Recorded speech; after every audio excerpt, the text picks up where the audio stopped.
Hey everybody, I wanted to show you one of my pandemic projects here.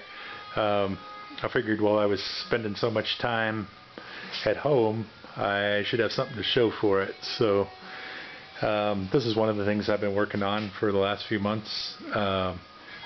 It is a 1975 CJ5. What I did was buy two inexpensive CJ5s off of Craigslist.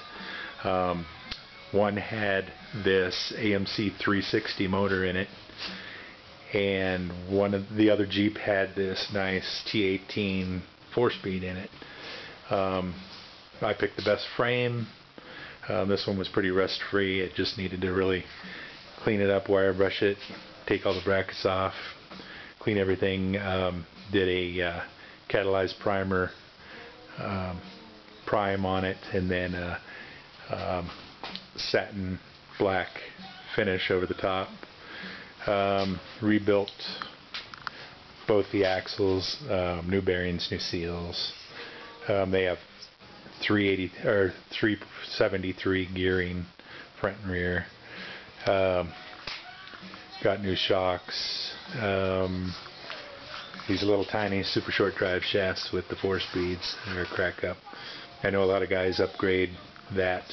I've actually had one of these little tiny ones snap on me on the highway once. It can be a exciting thing when it happens.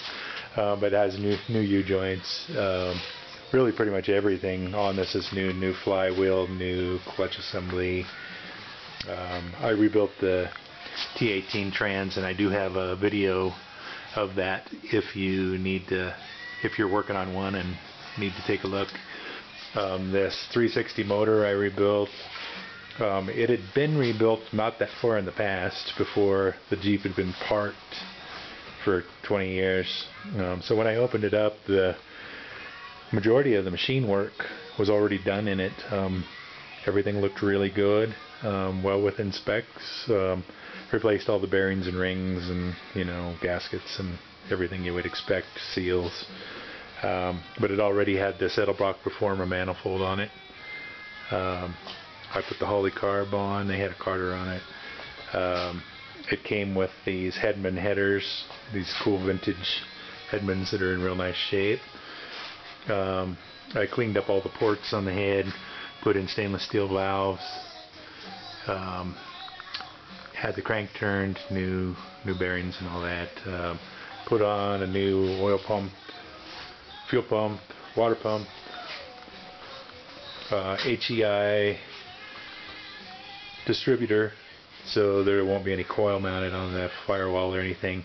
I'm going to literally have one wire for the ignition coming to this thing. I'll have one wire for the temperature sensor. I'll have a wire coming to the starter, and that's it. I wanted to have this thing just the old school simple machines that they used to be, without all this electronic crap that's on everything anymore. So frame's all done, got a new front bumper, tires and wheels, of course. These nice rocker covers were on the motor when I got it. Yeah, so everything went together nicely. No surprises along the way, nothing too difficult.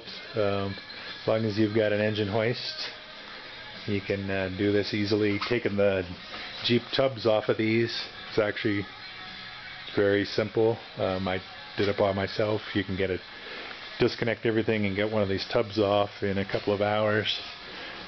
Just tip it over on its side, put a couple of old tires down on the ground and tip it up onto it, and you got yourself a bare frame and all that. But this is the stage I'm at now. I'm going to go ahead and roll this out of my shop and into my garage to store it for the next month or two while I work on the steel tub of the Jeep.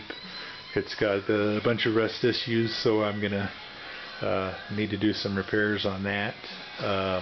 I've also got some really nice OEM style seat covers but I need to do some weld repairs on the seat frames and do some foam repairs. So I'll probably do a video on just the upholstery, and I'll probably do a video or two on repairing the tub. So watch out for those if you're working on some and have any interest in taking a look and seeing what I did with mine.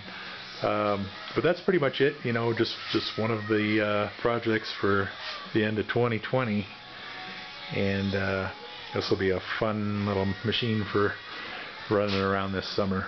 So hey, thanks for looking.